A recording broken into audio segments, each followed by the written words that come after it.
afternoon, it's Valerie Ling here. I'm a clinical psychologist. I'm also the director and founder for the Center for Effective Living.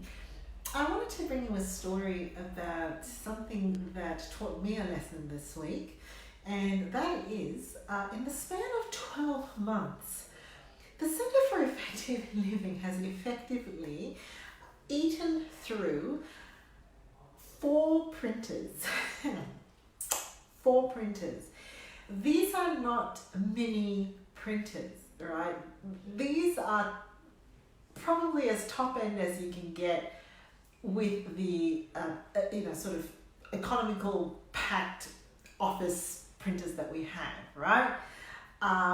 As top of the line as we could get. The next stage really is to look at those sort of commercial printers that are big. Now, I don't like them because they take up an awful lot of space and, in my mind, encourage lots of paper consumption. But yes, effectively we have worn through 4 printer scanners. And the conversation with my very able administrative team went something like this. This one didn't last 3 months. What's wrong with printers these days? Why aren't they making printers the same way that they used to? One was even really surprised that we had paid that much money for a printer, because the way that the printer was functioning, probably had thought that it was, one of those $30, $40 ones that you can get. So the first thought was, why aren't they making printers the way that they used to? My thought was, what are we doing wrong? Is it the way that we're using the printer? Is it because we are bashing it around somehow? I thought, surely that's not possible, because these printers don't even have USB ports. They don't have USB ports. We don't even use a cable. Everything is sent through, through the space of Wi-Fi and whatever. So, are we doing something wrong with the printers? No, I don't think we're doing something wrong with the printers. And as I sat and reflected, what on earth is going on with our printer story? Because, what's happening? It occurred to me that the poor printers were being worn out, because although the technology has really evolved in the connection space and the eco-tank space, well, guess what? The hardware hasn't, right? We still have these rollers that the paper goes through, and then order the gears, and then it comes out the other way. These are all physical hardware issues that really haven't changed that much. And it occurred to me that what was happening is that the volume in our practice had gone up. The speed and efficiency by which we could now send things to the printer had increased, right? And the poor printer hardware probably just wasn't keeping up.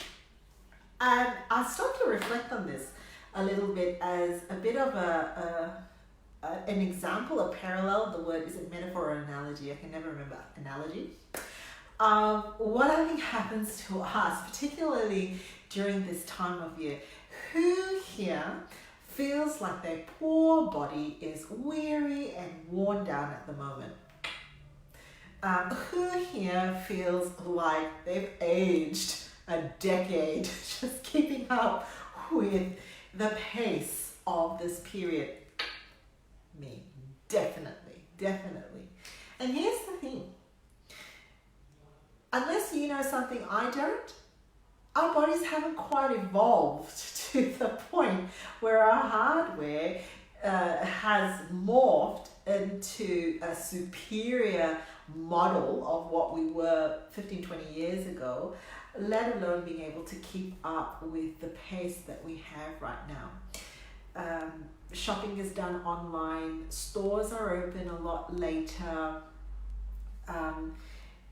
communication gets pinged, I don't know about you, but I now have 4 ways of text messages that people can contact me on, and I've actually tried to delete the vast majority of them, but then I miss out on communication because that's just not the way people communicate anymore.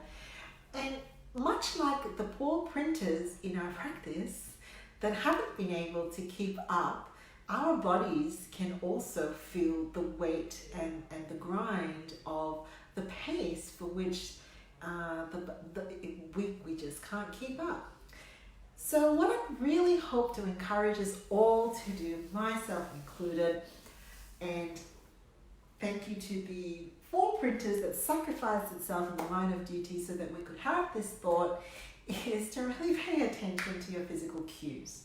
Sounds so simple, but you know what? When you've got the phone going, the TV blasting, the Thermomix going, and I don't have one by the way, I just like to pretend that I have one, the whatever going, we just do not connect with how the body is feeling. Right down to your little toe. How's your little toe doing? Has it been squashed up in those shoes for 24 hours? Well, okay, we don't wear shoes for 24 hours, but is it looking a bit weary and squashed? How are your eyes looking? How are your muscles doing? Do you need to sit? Do you need to actually slow down your pace as you're moving from the door to the car? Paying attention to our physical body and the hardware, and not really being cross with ourselves or expecting that we've had some kind of upgrade, unless you know the secret to that, and pacing, pulling back, and you know what, communicating to others as well. I don't think I can actually meet those expectations, or I don't think I can actually go faster or do more or squeeze that one more thing into that corner, because I think my body is pretty much at capacity to deal with this. Have a compassionate couple of days into this period, and just like my printer, whom I gingerly removed from the office because I now felt compassion for it, because clearly just burnt and fried the poor machine. Gingerly placed it in my care for some tender loving care to take it back to its manufacturer for some servicing. How about we do the same? Take care.